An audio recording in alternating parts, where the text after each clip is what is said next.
Project. Now, another great guest. Let's welcome in Stephen Marrow. From right here. Stephen, you're on the hot seat.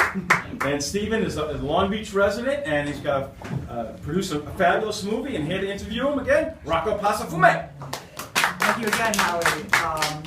The movie in question is called Broadway's Finest, and I'm just going to have Stephen Marrow over here, who's been on our show before, tell us a little bit about the basic plot of the film. Broadway's Finest is about three struggling men who impersonate New York City undercover cops, chase down a notorious drug dealer to get authentic research for a show they're writing about cops. I did the film. It had a festival run last year. It's won 12 awards, and presently it's being released on iTunes and Amazon. What brought this idea together for this story?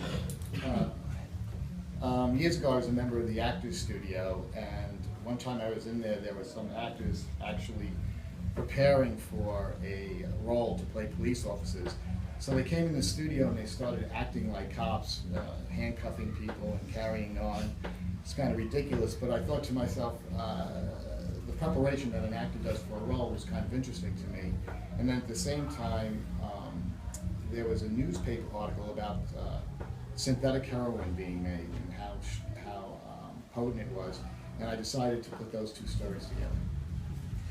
It's fantastic. The idea that you have this movie come out on iTunes, I mean, this would have been unheard of like 10 years ago. Like the idea of, usually you go see an independent film, you have to go to like either a special theater like the one out in Malvern, or you have to go to like the city in New York or Los Angeles or Chicago, what have you. But now there's, theoretically, there's a lot more accessibility now for an independent film. I mean, how do you feel about the fact that, you have this extra opportunity out there for people to go see your film? Well, it's terrific, and I guess it's one of the good things about video on demand and all these platforms is presently it's very, very hard for an independent movie to get a release in movie theaters. And even if it does get a release, it might only get a release in 10, 20, 30 theaters. So it doesn't really give it doesn't give an audience a lot of time to find the movie.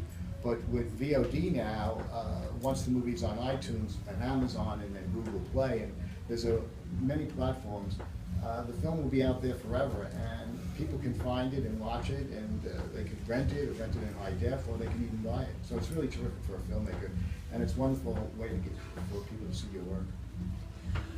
What do you have next on the horizon for your next big project as a filmmaker? Actually, the next film that I'm in the middle of writing is actually takes place in Long Beach, and it centers around Long Beach lifeguards. It's a love story. Excellent. That sounds fantastic. I look forward to the fruits of that being put into full bloom. Thank you very much again for joining us. And the movie's called Broadway's Finest. It's available on iTunes now, and Amazon. Yes, and Amazon as well. And the Facebook page. Yes, and the Facebook page. And thank you very much. Okay. All right, let's give it up. Great job, Rocco. Fantastic. So many, so interesting interviews with Richard Giuliani and Stephen Marrow.